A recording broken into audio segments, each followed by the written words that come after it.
from Surprise in Arizona. Hope you're having a super fantastic, sparkling day. Welcome to Before the Dirt Nap podcast number 2085, Your Legacy Right Now.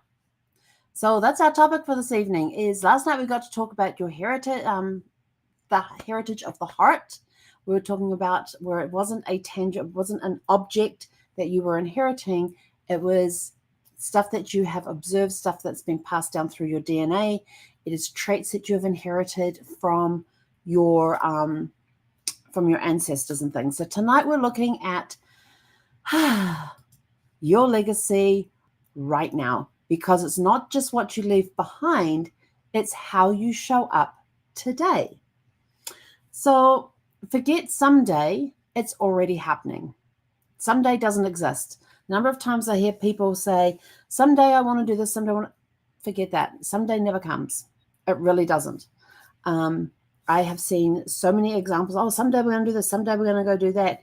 And then one of the people die and the other person has left and sort of like, like I had a couple, they had these plans of what they were going to do, and they were all excited about these plans and everything else. In fact, I can relate it to my own thing, because not only has it happened to clients of mine, it has happened to myself as well, where we have had these plans. And although we actually had dates in it, ours was booked. Our cruise was booked to go, and when Brad passed away. But I've had other friends who have said, oh, this is the trip that we want to take as a family. We're so looking forward to taking this trip. And I said, when are you going to take it? Oh, someday we're going to take it. And then a spouse passes, and now it is mother and children that are left behind. And yes, they do get to take the family trip, but it's not that one they wanted to take with the whole family. So think about things like that. Legacy isn't a future event. It's a current reality. You don't have to be old, wealthy, or famous to have one. There someday. Your tone, your habits, your reactions, that's your legacy. When you are leading by example, that's your legacy. I realized I was leaving a legacy when my niece copied my eye roll in a psych combo. I felt seen and called out. How to spot legacy, how to spot the legacy you're already creating. What do people say about you when you leave the room? And it's not just about your banana bread. I make a really good banana cake. Yes, I do. I know the secret. The secret has been passed down through generations. Actually, I don't know how many generations it went through. I know my mum taught me how to do really good banana cake, and I've done it ever since. And it even works for banana bread as well. How do people feel when they interact with you? Do they feel rushed? Do they feel calm? Do they feel inspired? Do they feel invisible? What inside jokes, values, or phrases are already showing up in your circle? For example, it could be that a friend said, you're the person I'd call if the world was ending. You'd bring the snacks and the spreadsheets. That's legacy right there. Snacks and spreadsheets. Yep. For those that like, I'll just take the snacks. I wouldn't worry about the spreadsheets. Anyway, you've got the accidental legacy factor. Not everything we're known for is intentional. Sometimes we pass on our stress, our avoidance, our control, our sarcasm. Oops. It's okay. The beauty of the awareness of the chart is the chance to edit the script. If you found out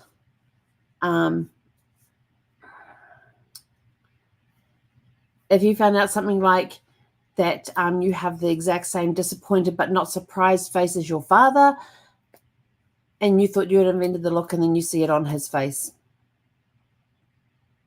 Where did it come from? Did it come from him, or did you teach him, or did he teach you? There's one to go. Everyday legacy builders, small actions, big impact. Say thank you to your barista. Listen fully without looking at your phone. Where is my phone? What's in my pocket? That's okay.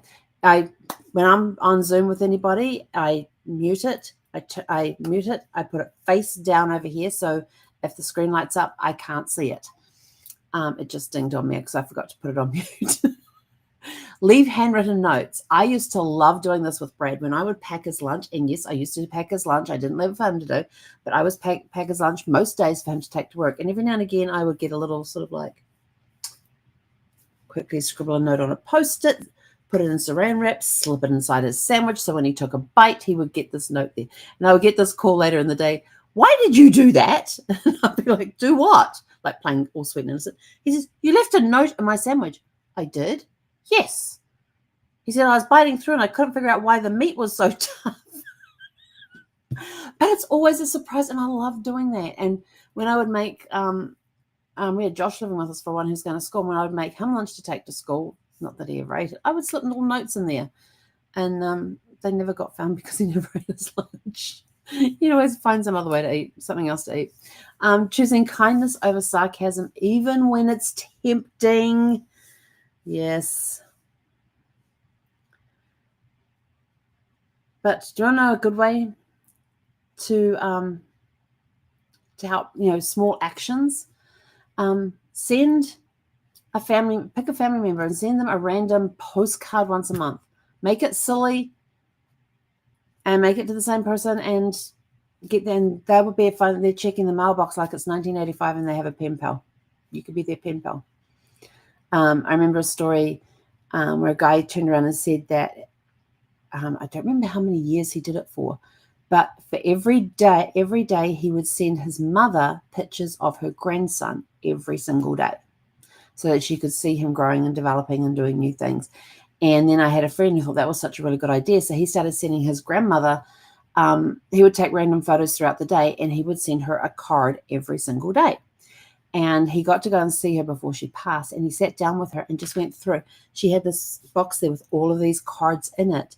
And they just went through, or it might have been in an album. I can't remember which, but they went through the cards together. And she had so much joy that when she would receive these cards. And so I started sending cards down to my parents in New Zealand and every day. And I went down there after I'd started doing this. And I walked into the kitchen and they had these cabinets high up that had a gap at the top. So at the top of their cabinets, there was a gap. And it was completely full of greeting cards all the way around the kitchen. And I looked and went, wow. And my mum says, we've run out of room. And so I was like, oh, you don't want any more? She said, we've got nowhere to put them. If you send them to us, we've got nowhere to put them. So just do random stuff that helps people. It could be just, every now and again I send out a card to somebody and go, and it just says on the front, and there'll be a picture on the front, they open it, and it goes, just because I could, just because I can, just because. And it's just those little details that make the biggest impact. What do you want to be known for this year?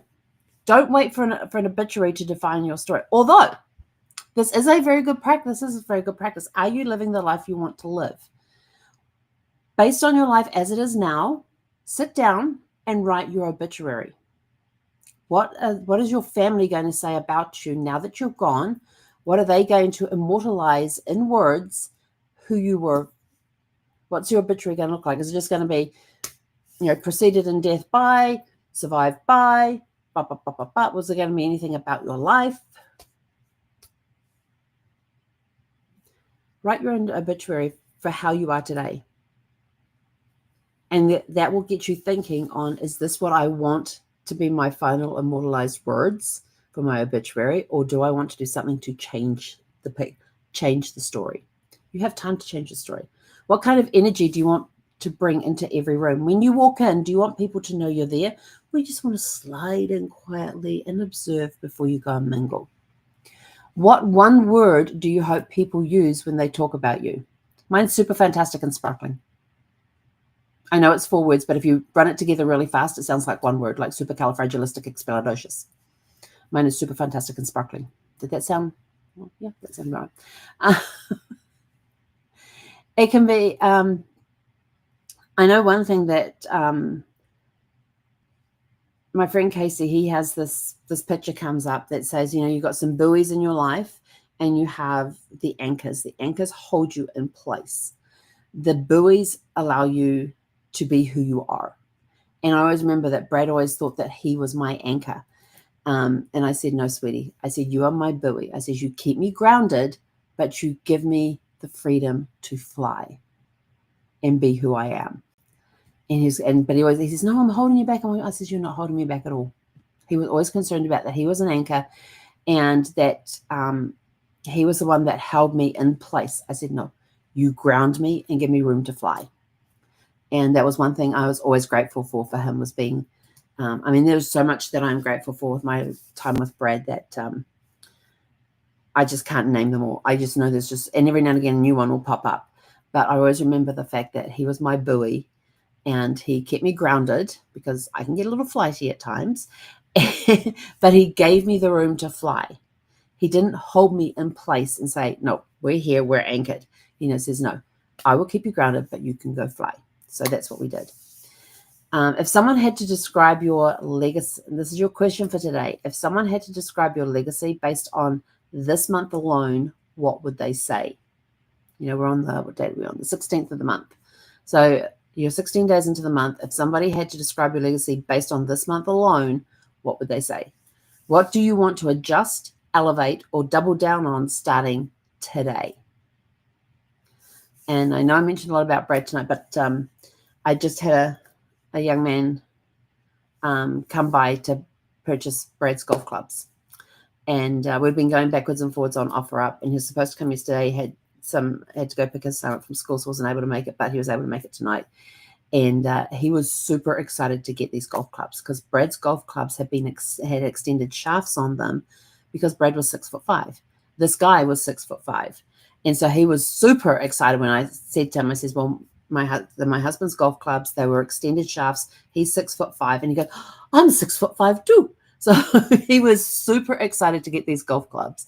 And it turned out he was a hugger. So I got a tall hug today. And I love getting my tall hugs because I miss them from my guy. I miss the tall hug. And the tall hug is Brad 6'5". I'm 5'4". That's a 13-inch difference. And so this guy was very obliging and he gave me sort of like a half hug. And he says, I'm a bit of a hugger. And I says, I would love a tall hug. And he totally understood what I meant by that. And so he bent down and gave me a big bear hug. And that was just so amazing. It made a big impact on me. Just a small thing of giving somebody a hug. And it had a big impact on my life this evening. So I had to compose myself to get on here for tonight. And I'll forget. Now I've got to, yeah, so that was my somebody did that for me today. Gave me a big hug, gave me a tall hug, and that just made a big impact because I have missed my tall hugs. I'm not brave enough to do it, but there's times I want to go up to these tall guys who are around the 6'5" thing and go, excuse me, can I have a tall hug? And go, but I'm not brave enough to do that. No, I just get them on the opportunity, and this was an opportunity. He gave me a side hug, and he goes, I'm a hugger. And I said, can I just ask a quick favor? And he goes, what's that? I said, can I just have a tall hug? He totally got what I meant. So, but he's a very happy chap because he even practiced swinging a couple of the clubs on the grass out front there, and he even pulled out a couple of his clubs so he could compare them to see, and he could see that there was a difference in the height in the length of the shafts, and so he gave them a swing there on the front yard, and he was sort of like, oh, this feels so much better because he was having to bend over so much because his clubs, and I kid you not, I did not realize how much difference there was between a regular pair of golf clubs for men and ones that had been extended for somebody who was Brad's height. That on a couple of the clubs, it was like an inch. It was an inch taller. On one of the other ones he pulled out, it was 2 inches taller. And I was just like, man, and I says, that's not a lot of that. I says, that doesn't look like a lot of difference. He says, it makes a big difference when you're having to prepare to swing the club, about where you stand, how you hold the club, and all that. He said it makes a big difference. He says that 1 to 2 inches on the shafts for these golf clubs makes a huge difference. And I said, well, I hope you have blessings with you on the golf clubs, that you have some really good games now that you have the clubs the right length to be able to play good games now. And he was super impressed. I mean, the clubs look, I have no idea how to clean clubs, so I hadn't cleaned them. So some of them got a lot of grass stains on them, but he was surprised that there was like no dings or chips on any of the club faces or the edges or anything. He says, these are in really good condition. And then he's like looking at the handles and he's going, wow, he says, these are really good. Oh, the grips. He says, these are really good grips on here. I says, yeah. I says, my husband took care of his clubs. And I said, they haven't been played for a while. And he goes, well, how long ago did he pass away? I said, 7.5 years. And he's like, and I says, yeah, and it was a few years before that since he actually was out on the golf club, so on the golf course. So yeah, they haven't been used for a number of years. In fact, thinking about it, I'm not sure if Brad played golf after his first round with cancer or not. I can't remember. So if he didn't, the last time he would have swung those clubs was 2007. And he would have had them for like, let's see, we've got my clubs in 99 or 2000. And then Brad got his clubs like 2 years after mine. So if I got them 99 or 2000, it means that he got his in either 2001 or 2003, 2002. Yeah, so he'd only played with them for like 5 or 6 years. Got 5 or 6 years out of them, and they still had really good grips. And the guy was really surprised. He says, even after all this time, he says the grips are really good. And he was really super excited about the bag too. Because I had thrown the golf bag in with the thing. Whoever's buying the clubs, they're getting the bag. The pricing didn't include the bag. It was just for the clubs. So, but yes, I got a tall hug tonight, and that felt really good. So with that, I am out of here. Go out, write your own obituary tonight. Turn around and answer this question. If someone had to describe your legacy based on this month alone, what would they say? What do you want to adjust, elevate, or double down on starting today? And with that, we will catch you guys back here tomorrow evening at 6 p.m. Pacific. Yeah. I'm trying to think. Tomorrow's Thursday, right? I don't think we've got anything on Thursday. Hang on. Just checking here. Thursday. Nope, we're good. Okay, so go out, have a super fantastic, sparkling evening, and we'll catch you guys back here tomorrow evening at 6 p.m. Pacific.